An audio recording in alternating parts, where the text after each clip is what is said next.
मुंबई पुणे एक्सप्रेसवेवर उद्या ब्लॉक घेण्यात येतोय। उद्या सकाळी 11 ते 5 वाजेपर्यंत पुण्याहून मुंबईकडे येणाऱ्या लेनवर ब्लॉक घेण्यात येणार आहे। पनवेल कर्जत दुहेरी मार्ग उपनगरीय रेल्वे कॉरिडॉरचं काम चिखले ब्रिज इथं करण्यात येत आहे। त्यासाठी हा ब्लॉक घेण्यात येतोय।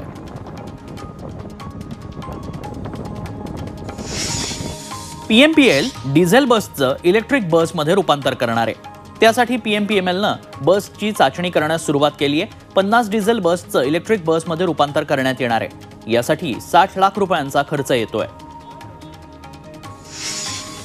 घर खरेदीदारांची गुंतवणूक सुरक्षित आणि संरक्षित करणारे महारेरानं आणखी एक महत्त्वाचं पाऊल टाकलंय। एक स्वयंभू प्रकल्प एकच महारेरा क्रमांक धोरण महारेरानं राज्यात लागू केलंय।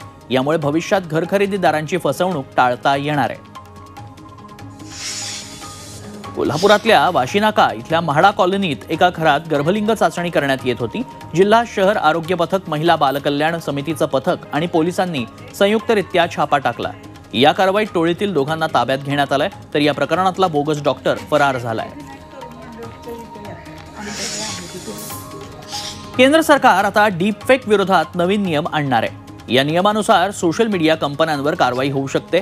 भारतरत्न सचिन तेंडुलकरचा डीपफेक व्हिडिओ व्हायरल झाला होता। त्या पार्श्वभूमीवर केंद्रानं तातडीनं सूत्र हलवली। येत्या आठवडाभरात हे नवीन नियम लागू केले जातील। सांगलीच्या जत तालुक्यातील 65 गावांचा पाणी प्रश्न पुन्हा ऐरणीवर आलाय।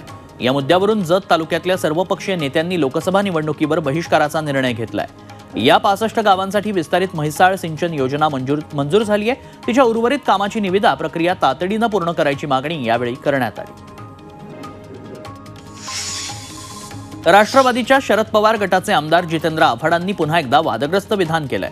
न्यायपालिका निष्पक्ष नाही, न्यायपालिकेच्या अनेक निर्णयांमधून जातीव्यवस्थेचा वास येतो असं विधान आव्हाडांनी केलंय। लोकसभा निवडणुकीसाठी यंदा भाजपनं अब की बार 400 पारचा नारा दिलाय। त्यासाठी भाजपनं रणनीतीही ठरवली आहे। दिल्लीत भाजपची लोकसभा निवडणुकीच्या पार्श्वभूमीवर महत्त्वाची बैठक पार पडली। केंद्रीय गृहमंत्री अमित शहा आणि भाजप अध्यक्ष JP नड्डा यांनी या बैठकीत मार्गदर्शन केलंय।